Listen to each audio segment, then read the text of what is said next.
ओम श्री गणेशाय नमः।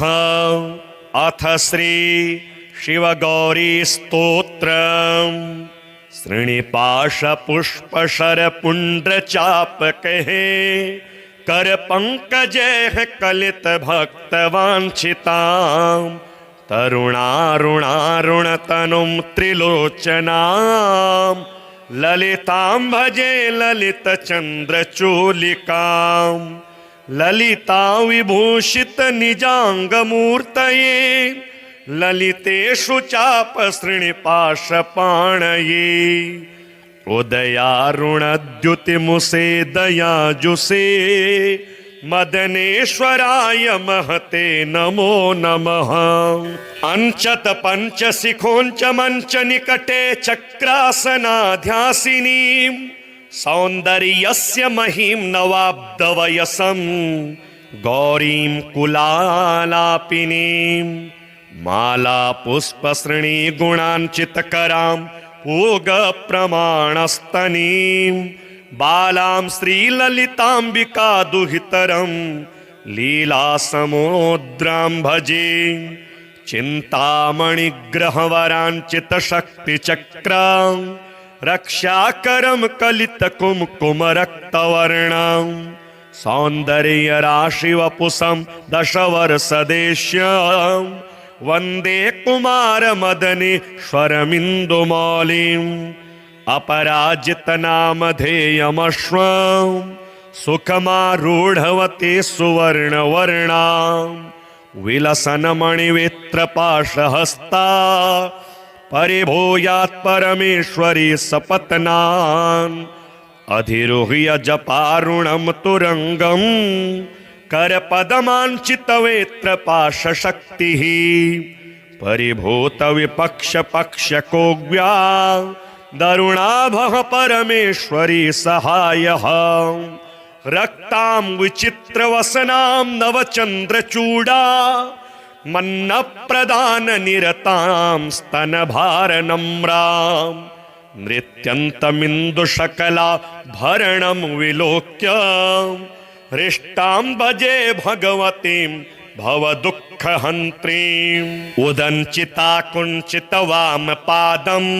समञ्चिता हीन्दुकृशानुहस्तम्। अन्नप्रदां वीक्ष्य मुदा महेशीं, नटन्तमाद्यं नटमाश्रयामः। अरुणारुणकोटितुल्यकान्तिं, श्रीनिपाशाभयवाञ्छितप्रदानेः। अनुरक्तकरां नवेन्दुचूडां, मखिलेशीं भुवनेश्वरीं भजामः।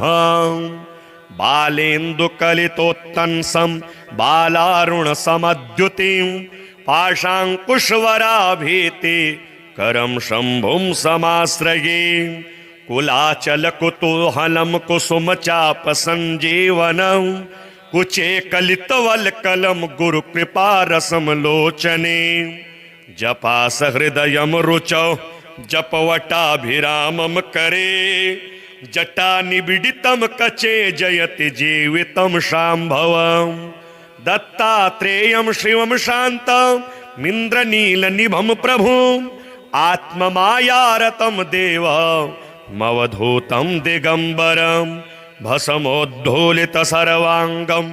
जटाजूटधरं विभुं, चतुर्बाहुमुदाराङ्गं प्रफुल्लकमलेक्षणं। ज्ञानयोगनिधिं विश्व गुरुं योगिजनप्रियं, भक्तानुकम्पिनं सर्व साक्षिणं सिद्धसेवितम्। एवं यः सततं ध्यायेत् देवदेवं सनातनं, समुक्तः सर्वपापेभ्यो निःश्रेयसमवाप्नुयात्। अथ श्री शिवरक्षास्तोत्रम्। विनियोगः।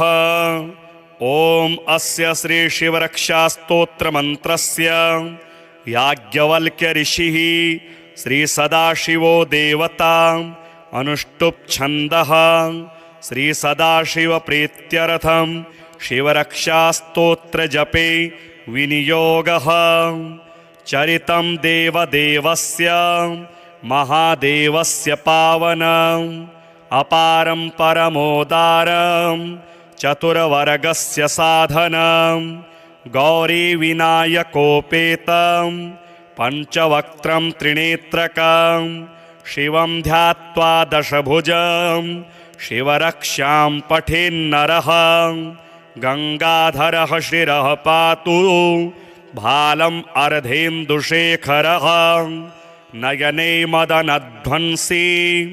कर्णो सर्पविभूषण घ्राणं पातु पुरारातिः मुखं पातु जगत्पतिः जिह्वां वागीश्वरः पातु कंधरां शितिकन्धरः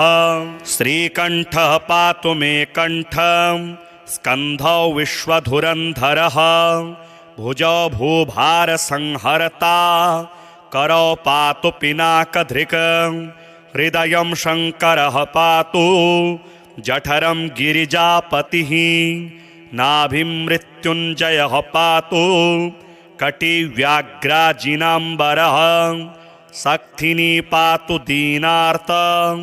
शरणागतवत्सलः उरोमहेश्वरः पातु जानुनी जगदीश्वरः जङ्घे पातु जगत्कर्ता गुल्फौ पातु गणाधिपः चरणौ करुणासिन्धुः सर्वाङ्गानि सदाशिवः एतां शिवबलोपेतां रक्षां यः सुकृती पठेत् स भुक्त्वा सकलान् कामान् शिवसायुज्यमाप्नुयात् ग्रहभूतपिशाचाद्यास्त्रैलोक्ये विचरन्ति ये दूरादाशु पलायन्ते शिवनामाभिरक्षणात् अभयङ्करनामेदं कवचं पार्वतीपतेः भक्त्या बिभरति यः कण्ठे तस्य वश्यं जगत्त्रयम् इमां नारायणः स्वप्ने शिवरक्षां यथा दिशत् प्रातरुत्थाय योगीन्द्रो याज्ञवल्क्यः तथा लिखत् अथ श्री गौरीगिरीशस्तोत्रम् चन्द्रार्ध प्रविभासि मस्तकतटौ तन्द्राविहीनौ सदा भक्तौध प्रतिपालने निजतनो छायाजितार्कायुतौ शृङ्गाद्रिस्थविवाहमण्डपगतौ कारुण्यवारान्निधि कल्याणं तनुतां समस्तजगतां गौरीगिरीशौ मुदा अन्योन्यार्चन तत्परो मधुरवाक् सन्तोषितान्योन्यकौ चन्द्रार्धाञ्चितशेखरौ प्रणमता निष्ठार्थदौ सत्वरम् शृङ्गाद्रिस्थविवाहमण्डपगतौ शृङ्गारजन्मावनि कल्याणं तनुतां समस्तजगतां गौरीगिरीशौ मुदा सौदर्येण परस्परं प्रमुदिता वन्योन्यचित्तस्थितौ राकाचन्द्रसमानवक्त्रकमलौ पादाब्जकालङ्कृतौ शृङ्गाद्रिस्थविवाहमण्डपगतौ गङ्गातटावासिनौ कल्याणं तनुतां समस्तजगतां गौरीगिरीशौ मुदा सिंहोशाग्रगतिमहोन्नतपदं सम्प्रापयन्तौ नतां नंहोराशिनिवारणे कनिपुणौ ब्रह्मोग्रविष्णुर्चितौ शृङ्गाद्रिस्थविवाहमण्डपगतौ गाङ्गेयभूषोज्ज्वलौ कल्याणं तनुतां समस्तजगतां गौरीगिरीशौ मुदा कस्तूरी घनसारचरचिततनु प्रत्यूयमानौ सुरे रस्तूक्त्या प्रणतेष्टपूरणकरौ वस्तुपलब्धिप्रदौ शृङ्गाद्रिस्थविवाहमण्डपगता वंगावधूतेन्दुभौ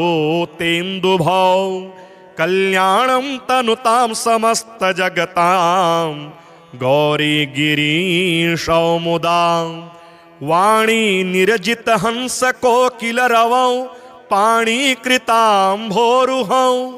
वेणी केशवि निर्जिता हि चपलौ शोणी समानक्षमौ शृंगाद्रिस्थ विवाह मंडपगतौ तुंगेष्टजालप्रदौ कल्याणं तनुतां समस्त जगतां गौरी गिरीशौ मुदा कामापत्ति विभूति कारण दशौ सोमार्धभूषोज्ज्वलौ सामाम्नाय सुगीयमान चरितौ रामार्चिताङ्घ्रिद्वयौ शृङ्गाद्रिस्थ विवाह मण्डपगतौ माणिक्यभूषान्वितौ कल्याणं तनुतां समस्त जगतां गौरी गिरीशौ मुदा दम्भाहंकृति दोष शून्य पुरुष है संभावनीयौ सदा जंभाराति मुखामरेन्द्र विनुतौ कुभात्मजाद्यर्चितौ शृंगाद्रिस्थ विवाह मंडपगतौ वाग्दान दीक्षाधरौ कल्याणं तनुतां समस्त जगतां गौरी गिरीशौ मुदा शापानुग्रह शक्तिदान निपुणौ तापापनोदक्षमौ सोपानक्रमतोऽधिकारिभिर्नु प्राप्यौष्यमासागरौ शृङ्गाद्रिस्थ विवाह मण्डपगतौ लावण्यपाथो निधि कल्याणं तनुतां समस्त जगतां गौरी गिरीशौ मुदा शोणाम्भोरुह तुल्यपादयुगलौ बाणार्चना तोषितौ वीणाधृङ्मुनिगीयमान विभवौ बालारुणाभाम्बरौ शृङ्गाद्रिस्थ विवाह मण्डपगतौ तुल्याधिकैर्वर्जितौ कल्याणं तनुतां समस्त जगतां गौरी गिरीशौ मुदा श्रीनिपाश पुष्पशर पुण्ड्रचापकहे कर पंकजे कलित भक्त वांछितां तरुणारुणारुणतनुं त्रिलोचनां ललितां भजे ललित चंद्रचूलिकां ललिता विभूषित निजांगमूर्तये ललितेषु चाप श्रीनिपाशपाणये उदयारुणद्युतिमुसे दयाजुषे मदनेश्वराय महते नमो नमः अंचत पंचशिखोंच मंच निकटे चक्रासनाध्यासिनीं सौन्दर्यस्य महिं नवाब्दवयसं गौरीं कुलालापिनीं माला पुष्पसृणी गुणांचितकरां पूगप्रमाणस्तनीं बालां श्रीललिताम्बिका दुहितरं लीलासमुद्रां भजे चिन्तामणिग्रहवराञ्चितशक्तिचक्रां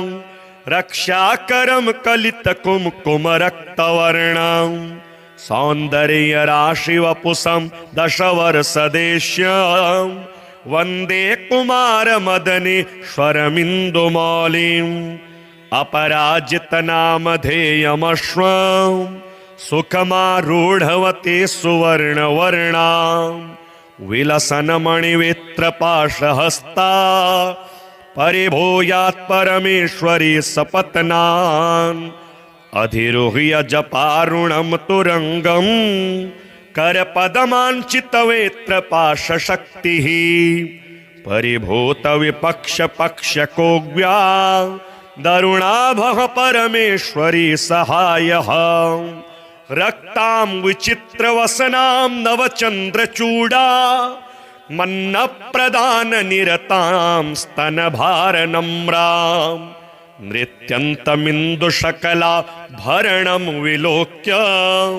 हृष्टां भजे भगवतीं भवदुःखहन्त्रीम् उदञ्चिता कुञ्चितवामपादं समञ्चिता हीन्दुकृशानुहस्तम् अन्नप्रदां वीक्ष्य मुदा महेशीं नटन्तमाद्यं नटमाश्रयामः अरुणारुणकोटितुल्यकान्तिं श्रीनिपाशाभयवाञ्छितप्रदानेः अनुरक्तकरां नवेन्दुचूडा मखिलेशीं भुवनेश्वरीं भजामः बालेन्दुकलितोत्तंसं बालारुणसमद्युतिं पाशाङ्कुशवराभीति करं शम्भुं समाश्रये कुलाचलकुतूहलं कुसुमचापसञ्जीवनं कुचे कलितवल्कलं गुरुकृपारसं लोचने जपासहृदयं रुचौ जपवटाभिरामं करे जटानिबिडितं कचे जयति जीवितं शाम्भवं दत्तात्रेयं शिवं शान्तमिन्द्रनीलनिभं प्रभुम् आत्ममायारतं देवमवधूतं दिगम्बरं भस्मोद्धूलितसर्वाङ्गं जटाजूटधरं विभुं चतुर्बाहुमुदाराङ्गं प्रफुल्लकमलेक्षणं ज्ञानयोगनिधिं विश्वगुरुं योगिजनप्रियं भक्तानुकम्पिनं सर्वसाक्षिणं सिद्धसेवितम् एवं यः सततं ध्यायेत् देवदेवं सनातनं समुक्तः सर्वपापेभ्यो निःश्रेयसमवाप्नुयात्। अथ श्री शिवरक्षास्तोत्रम् विनियोगः। ॐ अस्य श्री शिवरक्षास्तोत्रमन्त्रस्य याज्ञवल्क्य ऋषिः श्री सदाशिवो देवता अनुष्टुप् छन्दः श्री सदाशिव प्रीत्यर्थं शिवरक्षास्तोत्र जपे विनियोगः। चरितं देवदेवस्य महादेवस्य पावनम् अपारं परमोदारं चतुर्वर्गस्य साधनं गौरीविनायकोपेतं पञ्चवक्त्रं त्रिनेत्रकं शिवं ध्यात्वा दशभुजं शिवरक्षां पठेन्नरः गंगाधरः शिरः पातु भालम् अर्धेन्दुशेखरः नयने मदनध्वंसी कर्णो सर्पविभूषण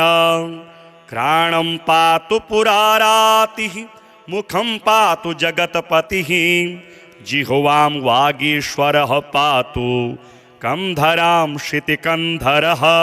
श्रीकण्ठः पातु मे कण्ठं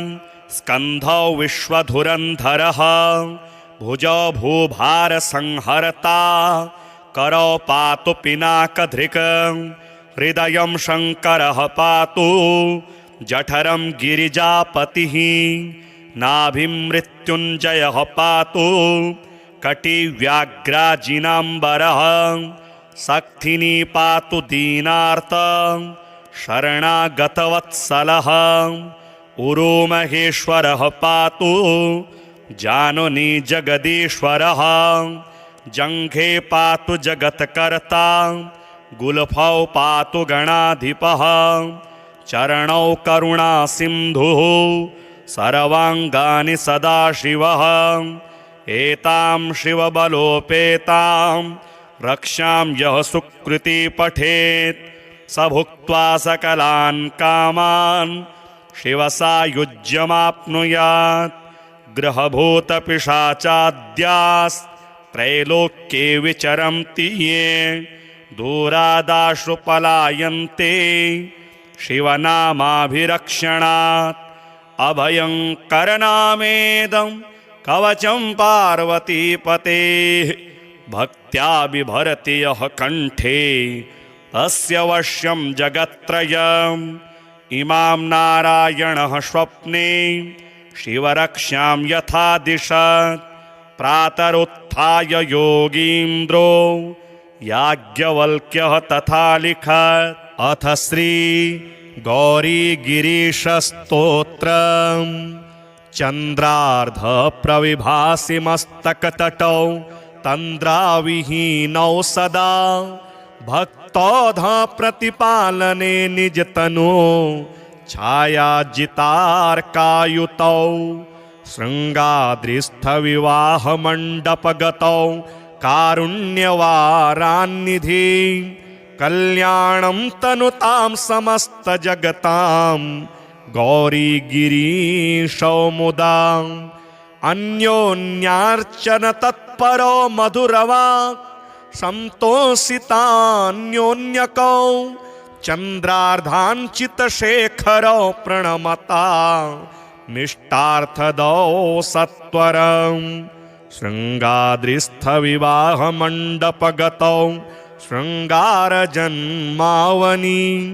कल्याणं तनुतां समस्तजगतां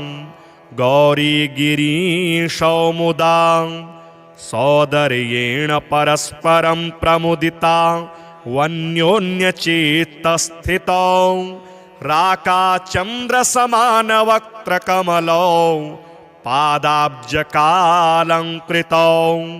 शृङ्गाद्रिस्थविवाहमण्डपगतौ गङ्गातटावासिनौ कल्याणं तनुतां समस्तजगतां गौरीगिरीशौ मुदा सिंहोशाग्रगतिमहोन्नतपदं सम्प्रापयन्तौ नतां नंहोराशिनिवारणे कनिपुणौ ब्रह्मोग्रविष्णुर्चितौ शृङ्गाद्रिस्थविवाहमण्डपगतौ गाङ्गेयभूषोज्ज्वलौ कल्याणं तनुतां समस्तजगतां गौरीगिरीशौ मुदा कस्तूरीघनसारचरचिततनु प्रत्यूयमानौ सुरे रस्तूक्त्या प्रणतेष्टपूरणकरौ वस्तुपलब्धिप्रदौ शृङ्गाद्रिस्थविवाहमण्डपगता वङ्गावधूतेन्दुभौ कल्याणं तनुतां समस्तजगतां गौरीगिरीशौ मुदा वाणी निरजितहंसकोकिलरवौ पाणिकृताम्भोरुहौ वेणीकेशविनिर्जिता हि चपलौ शोणीसमानक्षमौ शृङ्गाद्रिस्थविवाहमण्डपगतौ तुङ्गेष्टजालप्रदौ कल्याणं तनुतां समस्तजगतां गौरीगिरीशौ मुदा कामापत्तिविभूतिकारणदशौ सोमार्धभूषोज्ज्वलौ सामाम्नाय सुगीयमानचरितौ रामार्चिताङ्घ्रिद्वयौ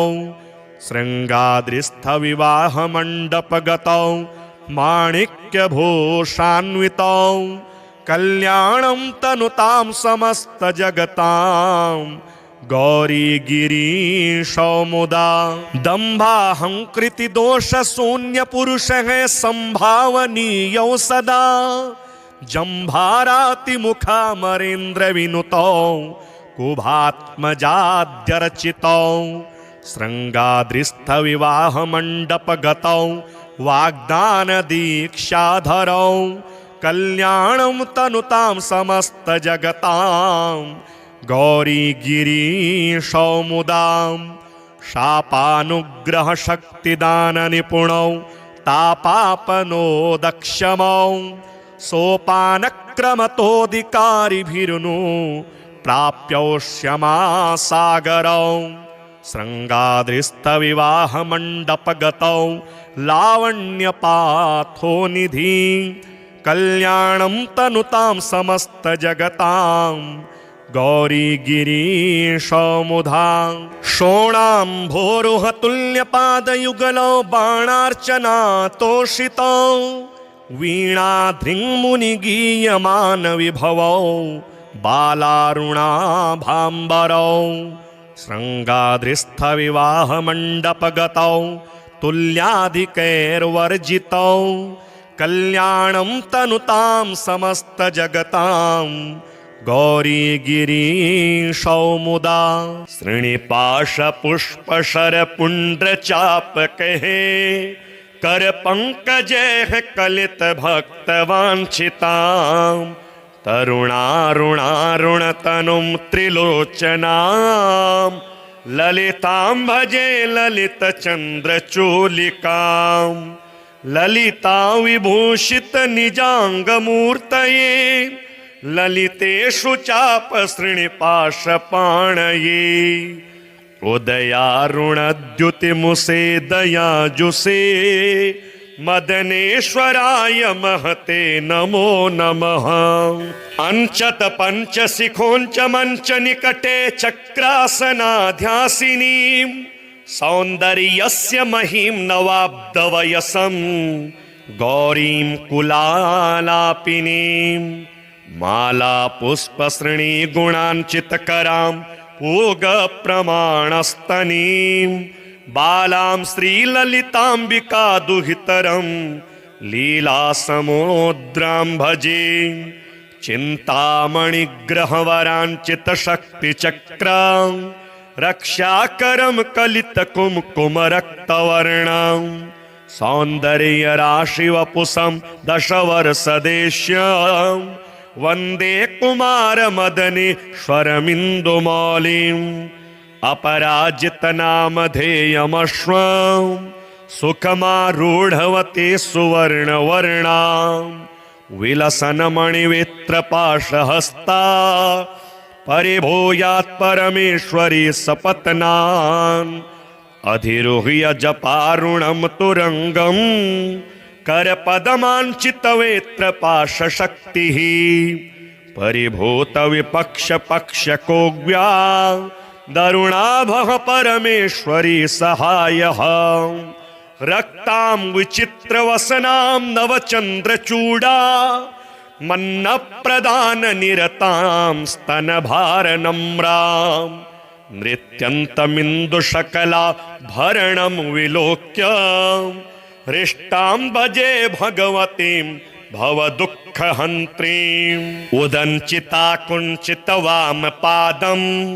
समञ्चिता हीन्दुकृशानुहस्तम् अन्नप्रदां वीक्ष्य मुदा महेशीं नटन्तमाद्यं नटमाश्रयामः अरुणारुणकोटितुल्यकान्तिं श्रीनिपाशाभयवाञ्छितप्रदानेः अनुरक्तकरां नवेन्दुचूडा मखिलेशीं भुवनेश्वरीं भजामः बालेन्दुकलितोत्तंसं बालारुणसमद्युतिं पाशाङ्कुशवराभीति करं शम्भुं समाश्रये कुलाचलकुतूहलं कुसुमचापसञ्जीवनं कुचे कलितवल्कलं गुरुकृपारसं लोचने जपासहृदयं रुचौ जपवटाभिरामं करे जटानिबिडितं कचे जयति जीवितं शाम्भवं दत्तात्रेयं शिवं शान्तमिन्द्रनीलनिभं प्रभुम् आत्ममायारतं देवमवधूतं दिगम्बरं भस्मोद्धूलितसर्वाङ्गं जटाजूटधरं विभुं चतुर्बाहुमुदाराङ्गं प्रफुल्लकमलेक्षणं ज्ञानयोगनिधिं विश्वगुरुं योगिजनप्रियं भक्तानुकम्पिनं सर्वसाक्षिणं सिद्धसेवितम् एवं यः सततं ध्यायेत् देवदेवं सनातनं समुक्तः सर्वपापेभ्यो निःश्रेयसमवाप्नुयात्। अथ श्री शिवरक्षास्तोत्रं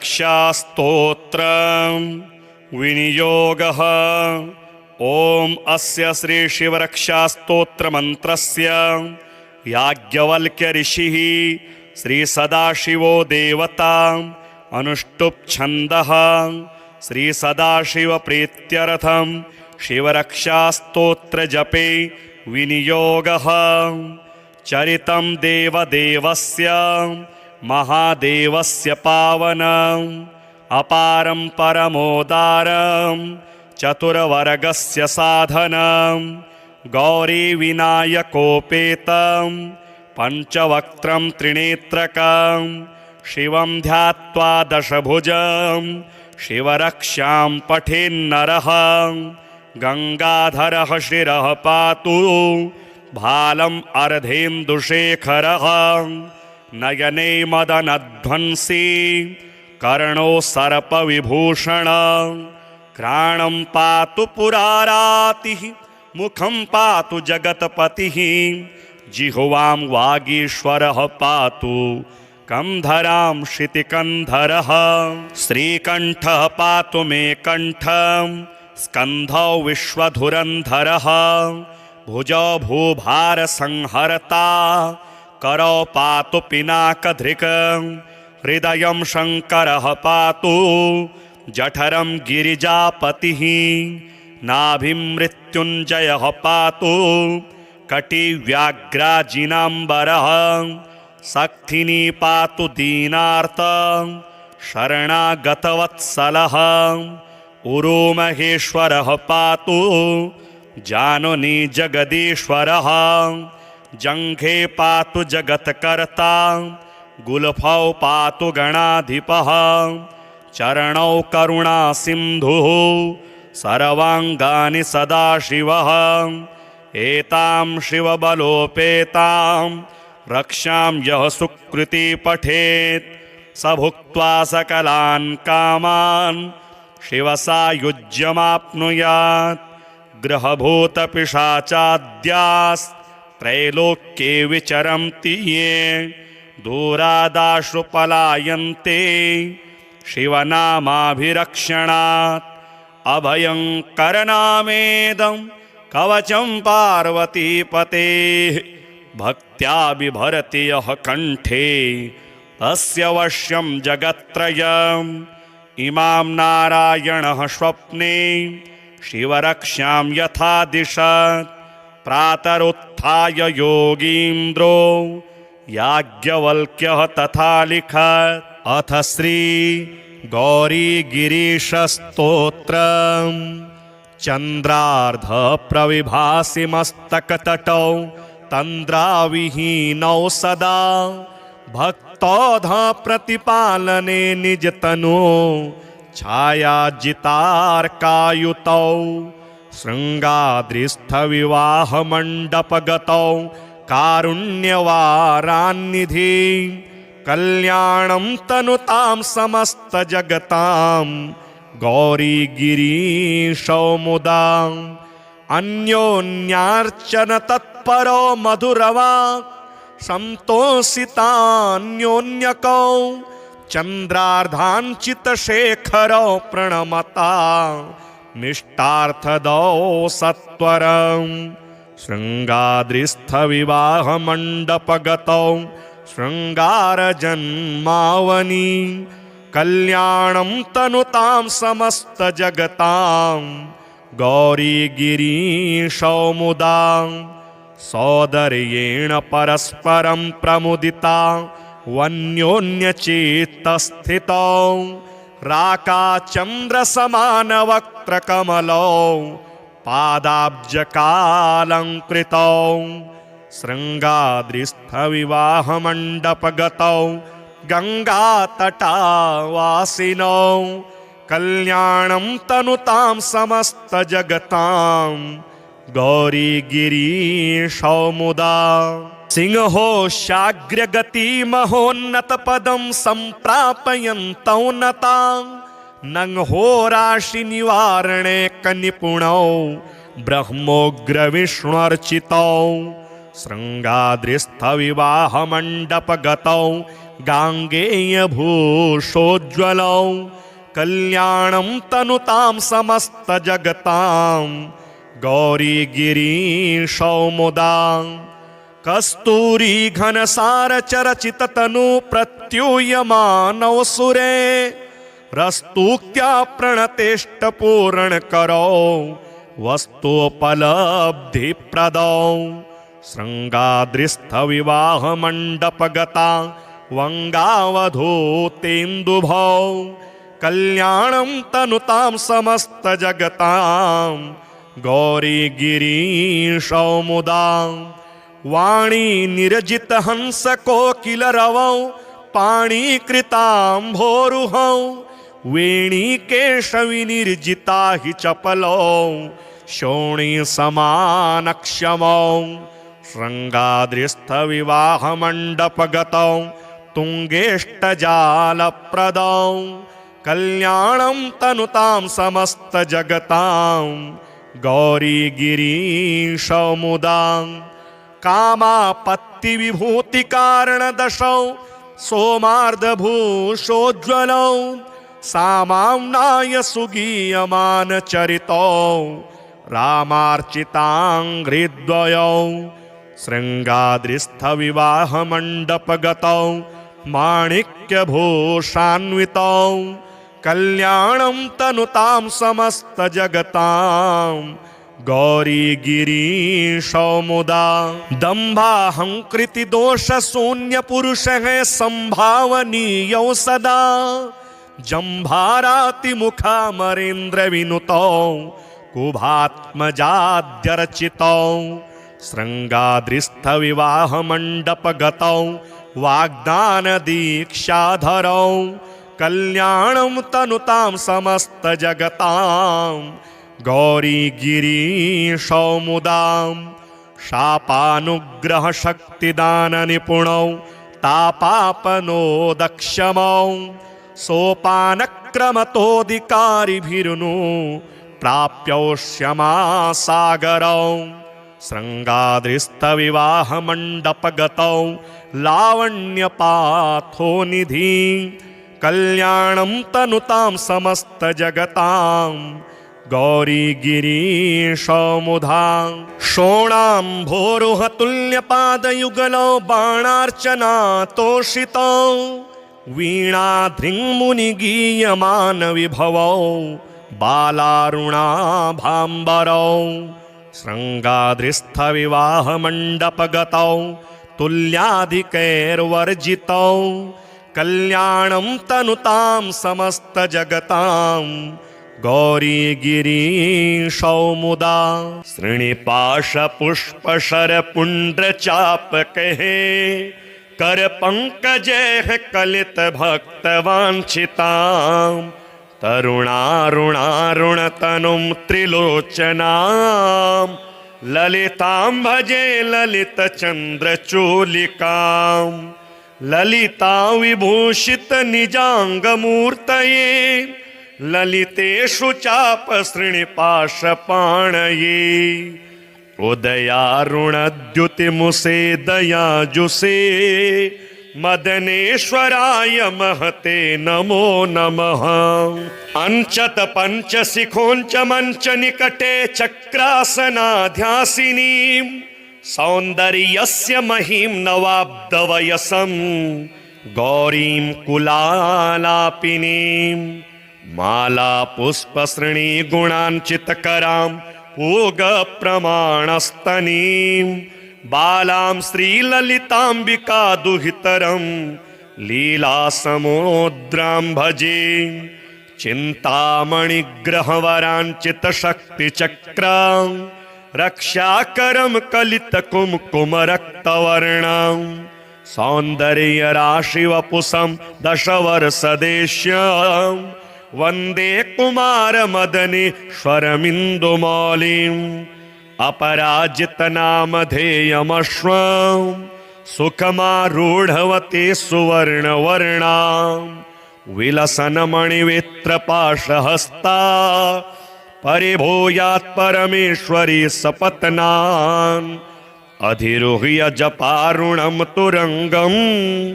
करपदमाञ्चितवेत्रपाशशक्तिः परिभूत विपक्ष पक्षकोग्व्या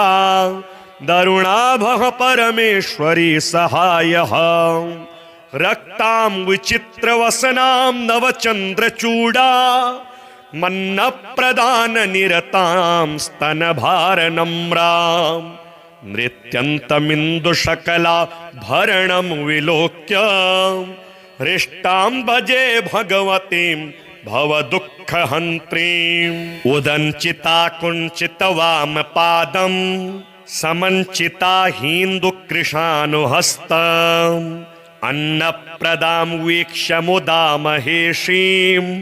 नटन्तमाद्यं नटमाश्रयामः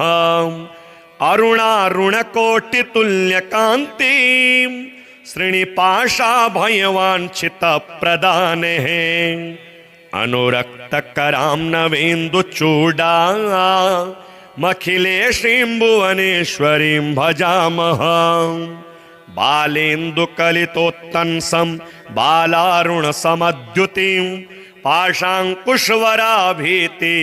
करं शम्भुं समाश्रये कुलाचलकुतूहलं कुसुमचापसञ्जीवनं कुचे कलितवल्कलं गुरुकृपारसं लोचने जपासहृदयं रुचौ जपवटाभिरामं करे जटानिबिडितं कचे जयति जीवितं शाम्भवम् दत्तात्रेयं शिवं शान्तमिन्द्रनीलनिभं प्रभुम् आत्ममायारतं देवमवधूतं दिगम्बरं भस्मोद्धूलितसर्वाङ्गं जटाजूटधरं विभुं चतुर्बाहुमुदाराङ्गं प्रफुल्लकमलेक्षणं ज्ञानयोगनिधिं विश्वगुरुं योगिजनप्रियं भक्तानुकम्पिनं सर्वसाक्षिणं सिद्धसेवितम् एवं यः सततं ध्यायेत् देवदेवं सनातनं समुक्तः सर्वपापेभ्यो निःश्रेयसमवाप्नुयात्। अथ श्री शिवरक्षास्तोत्रं विनियोगः। ॐ अस्य श्री शिवरक्षास्तोत्रमन्त्रस्य याज्ञवल्क्य ऋषिः श्री सदाशिवो देवता अनुष्टुप् छन्दः श्री सदाशिव प्रीत्यर्थं शिवरक्षास्तोत्र जपे विनियोगः। चरितं देवदेवस्य महादेवस्य पावनम् अपारं परमोदारं चतुर्वर्गस्य साधनं गौरीविनायकोपेतं पञ्चवक्त्रं त्रिनेत्रकं शिवं ध्यात्वा दशभुजं शिवरक्षां पठेन्नरः गङ्गाधरः शिरः पातु भालम् अर्धेन्दुशेखरः नयने मदनध्वंसी कर्णो सर्पविभूषणं घ्राणं पातु पुरारातिः मुखं पातु जगत्पतिः जिह्वां वागीश्वरः पातु कंधरां क्षितिकन्धरः श्रीकण्ठः पातु मे कण्ठं स्कन्धौ विश्वधुरन्धरः भुजौ भूभारसंहर्ता करौ पातु पिनाकधृक् हृदयं शङ्करः पातु जठरं गिरिजापतिः नाभिं मृत्युञ्जयः पातु कटिव्याघ्राजिनाम्बरः सक्थिनी पातु दीनार्त शरणागतवत्सलः उरोमहेश्वरः पातु जाननी जगदीश्वरः जङ्घे पातु जगत्कर्ता गुल्फौ पातु गणाधिपः चरणौ करुणासिन्धुः सर्वाङ्गानि सदाशिवः एतां शिवबलोपेतां रक्षां यः सुकृती पठेत् स भुक्त्वा सकलान् कामान् शिवसायुज्यमाप्नुयात्। ग्रहभूतपिशाचाद्यास्त्रैलोक्ये विचरन्ति ये दूरादाशु पलायन्ते शिवनामाभिरक्षणात् अभयङ्करनामेदं कवचं पार्वतीपतेः भक्त्या बिभरति यः कण्ठे तस्य वश्यं जगत्त्रयम् इमां नारायणः स्वप्ने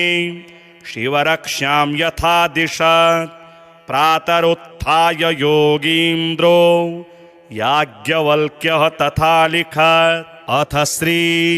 गौरीगिरीशस्तोत्रम् चन्द्रार्ध प्रविभासि मस्तकतटौ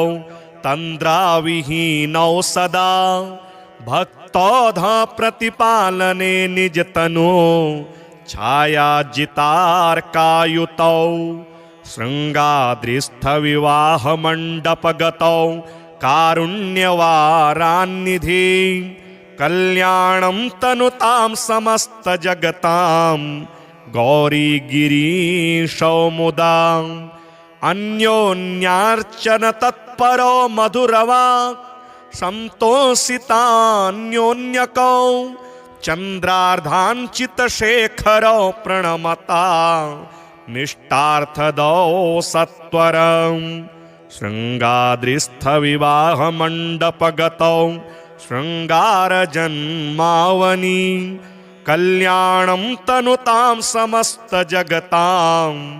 गौरीगिरीशौ मुदा सौदर्येण परस्परं प्रमुदिता वन्योन्यचित्तस्थितौ राकाचन्द्रसमानवक्त्रकमलौ पादाब्जकालङ्कृतौ शृङ्गाद्रिस्थविवाहमण्डपगतौ गङ्गातटावासिनौ कल्याणं तनुतां समस्तजगतां गौरीगिरीशौ मुदा सिंहोशाग्रगतिमहोन्नतपदं सम्प्रापयन्तौ नतां नंहोराशिनिवारणे कनिपुणौ ब्रह्मोग्रविष्णुर्चितौ शृङ्गाद्रिस्थविवाहमण्डपगतौ गाङ्गेयभूषोज्ज्वलौ कल्याणं तनुतां समस्तजगतां गौरीगिरीशौ मुदा कस्तूरी घनसारचरचिततनु प्रत्यूयमानौ सुरे रस्तूक्त्या प्रणतेष्टपूरणकरौ वस्तुपलब्धिप्रदौ शृङ्गाद्रिस्थविवाहमण्डपगता वङ्गावधूतेन्दुभौ कल्याणं तनुतां समस्तजगतां गौरीगिरीशौ मुदा वाणी निरजितहंसकोकिलरवौ पाणिकृताम्भोरुहौ वेणीकेशविनिर्जिता हि चपलौ शोणीसमानक्षमौ शृङ्गाद्रिस्थविवाहमण्डपगतौ तुङ्गेष्टजालप्रदौ कल्याणं तनुतां समस्तजगतां गौरीगिरीशौ मुदा कामापत्तिविभूतिकारणदशौ सोमार्धभूषोज्ज्वलौ सामाम्नाय सुगीयमानचरितौ रामार्चिताङ्घ्रिद्वयौ शृङ्गाद्रिस्थविवाहमण्डपगतौ माणिक्यभूषान्वितौ कल्याणं तनुतां समस्तजगतां गौरीगिरीशौ मुदा दम्भाहङ्कृतिदोषशून्यपुरुषः सम्भावनीयौ सदा जम्भारातिमुखामरेन्द्रविनुतौ कुभात्मजाद्यर्चितौ शृङ्गाद्रिस्थविवाहमण्डपगतौ वाग्दानदीक्षाधरौ कल्याणं तनुतां समस्तजगतां गौरीगिरीशौ मुदा शापानुग्रहशक्तिदाननिपुणौ तापापनोदक्षमौ सोपानक्रमतोऽधिकारिभिरुनु प्राप्यौष्यमासागरौ शृङ्गाद्रिस्थविवाहमण्डपगतौ लावण्यपाथोनिधि कल्याणं तनुतां समस्तजगतां गौरीगिरीशौ मुदा शोणाम्भोरुहतुल्यपादयुगलौ बाणार्चनातोषितौ वीणाधृङ्मुनिगीयमानविभवौ बालारुणाभाम्बरौ शृङ्गाद्रिस्थविवाहमण्डपगतौ तुल्याधिकैर्वर्जितौ कल्याणं तनुतां समस्तजगतां गौरीगिरीशौ मुदा श्रीनिपाशपुष्पशरपुण्ड्रचापकैः करपङ्कजैः कलितभक्तवाञ्छितां तरुणारुणारुणतनुं त्रिलोचनां ललितां भजे ललितचन्द्रचूलिकां ललिता विभूषितनिजाङ्गमूर्तये ललितेषु चापसृणिपाशपाणये उदयारुणद्युतिमुसे दयाजुषे मदनेश्वराय महते नमो नमः। अंचत पंचशिखोंच मंच निकटे चक्रासनाध्यासिनीं सौन्दर्यस्य महिं नवाब्दवयसं गौरीं कुलालापिनीं माला पुष्पसृणी गुणाञ्चितकरां पूगप्रमाणस्तनीं बालां श्रीललिताम्बिका दुहितरं लीलासमुद्रां भजे चिन्तामणिग्रहवराञ्चितशक्तिचक्रां रक्षाकरं कलितकुङ्कुमरक्तवर्णां सौन्दर्यराशिवपुषं दशवर्षदेश्यां वन्दे कुमारमदनेश्वरमिन्दुमौलिम् अपराजितनामधेयमश्वं सुखमारूढवते सुवर्णवर्णां विलसन्मणिवेत्रपाशहस्ता परिभूयात् परमेश्वरी सपत्नान् अधिरुह्य जपारुणं तुरङ्गं करपदमाञ्चितवेत्रपाशशक्तिः परिभूतविपक्षपक्षकोग्व्या दरुणाभः परमेश्वरी सहायः रक्तां विचित्रवसनां नवचन्द्रचूडा मन्नप्रदाननिरतां स्तनभारनम्रां नृत्यन्तमिन्दुशकलाभरणं विलोक्य हृष्टां भजे भगवतीं भवदुःखहन्त्रीम् उदञ्चिता कुञ्चितवामपादं समञ्चिता हिन्दुकृशानुहस्तम् अन्नप्रदां वीक्ष्य मुदा महेशीं नटन्तमाद्यं नटमाश्रयामः अरुणारुणकोटितुल्यकान्तिं श्रीनिपाशाभयवाञ्छितप्रदानेः अनुरक्तकरां नवेन्दुचूडामखिलेशीं भुवनेश्वरीं भजामः बालेन्दुकलितोत्तंसं बालारुणसमद्युतिं पाशाङ्कुशवराभीति करं शम्भुं समाश्रये कुलाचलकुतूहलं कुसुमचापसञ्जीवनं कुचे कलितवल्कलं गुरुकृपारसं लोचने जपासहृदयं रुचौ जपवटाभिरामं करे जटानिबिडितं कचे जयति जीवितं शाम्भवं दत्तात्रेयं शिवं शान्तमिन्द्रनीलनिभं प्रभुम् आत्ममायारतं देवमवधूतं दिगम्बरं भस्मोद्धूलितसर्वाङ्गं जटाजूटधरं विभुं चतुर्बाहुमुदाराङ्गं प्रफुल्लकमलेक्षणं ज्ञानयोगनिधिं विश्वगुरुं योगिजनप्रियं भक्तानुकम्पिनं सर्वसाक्षिणं सिद्धसेवितम् एवं यः सततं ध्यायेत् देवदेवं सनातनं समुक्तः सर्वपापेभ्यो निःश्रेयसमवाप्नुयात्। अथ श्री शिवरक्षास्तोत्रं विनियोगः। ॐ अस्य श्री शिवरक्षास्तोत्रमन्त्रस्य याज्ञवल्क्य ऋषिः श्री सदाशिवो देवता अनुष्टुप् छन्दः श्री सदाशिव प्रीत्यर्थं शिवरक्षास्तोत्र जपे विनियोगः। चरितं देवदेवस्य महादेवस्य पावनं अपारं परमोदारं चतुर्वर्गस्य साधनं गौरीविनायकोपेतं पञ्चवक्त्रं त्रिनेत्रकं शिवं ध्यात्वा दशभुजं शिवरक्षां पठेन्नरः गङ्गाधरः शिरः पातु भालम् अर्धेन्दुशेखरः नयने मदनध्वंसी कर्णो सर्पविभूषण घ्राणं पातु पुरारातिः मुखं पातु जगत्पतिः जिह्वां वागीश्वरः पातु कंधरां क्षितिकन्धरः श्रीकण्ठः पातु मे कण्ठं स्कन्धौ विश्वधुरन्धरः भुजौ भूभारसंहर्ता करौ पातु पिनाकधृक् हृदयं शङ्करः पातु जठरं गिरिजापतिः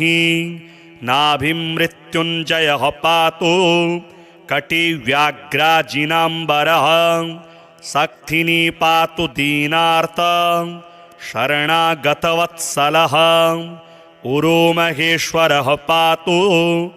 जानुनी जगदीश्वरः जङ्घे पातु जगत्कर्ता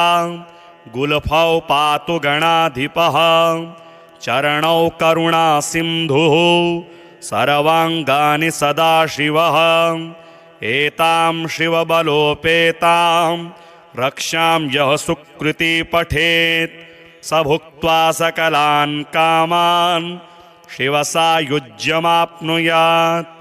ग्रहभूतपिशाचाद्यास्त्रैलोक्ये विचरन्ति ये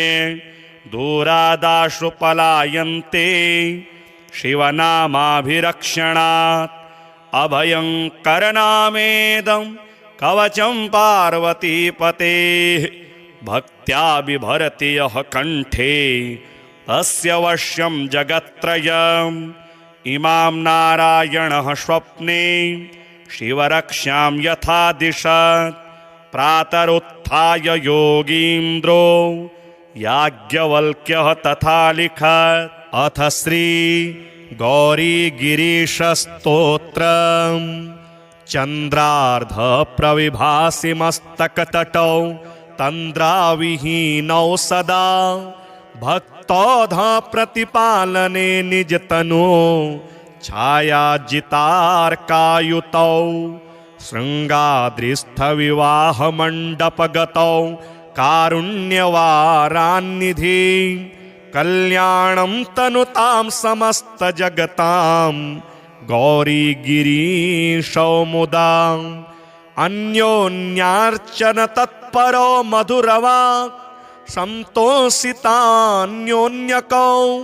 चन्द्रार्धाञ्चितशेखरौ प्रणमता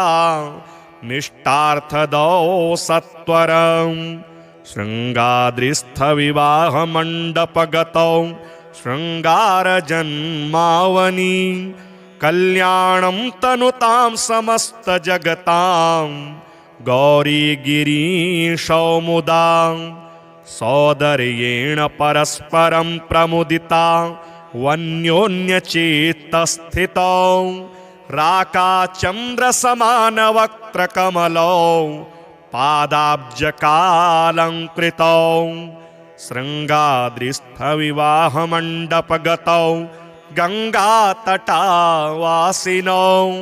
कल्याणं तनुतां समस्तजगतां गौरीगिरीशौ मुदा सिंहो शाग्रगतिमहोन्नतपदं सम्प्रापयन्तौ नता नंहोराशिनिवारणे कनिपुणौ ब्रह्मोग्रविष्णुर्चितौ शृङ्गाद्रिस्थविवाहमण्डपगतौ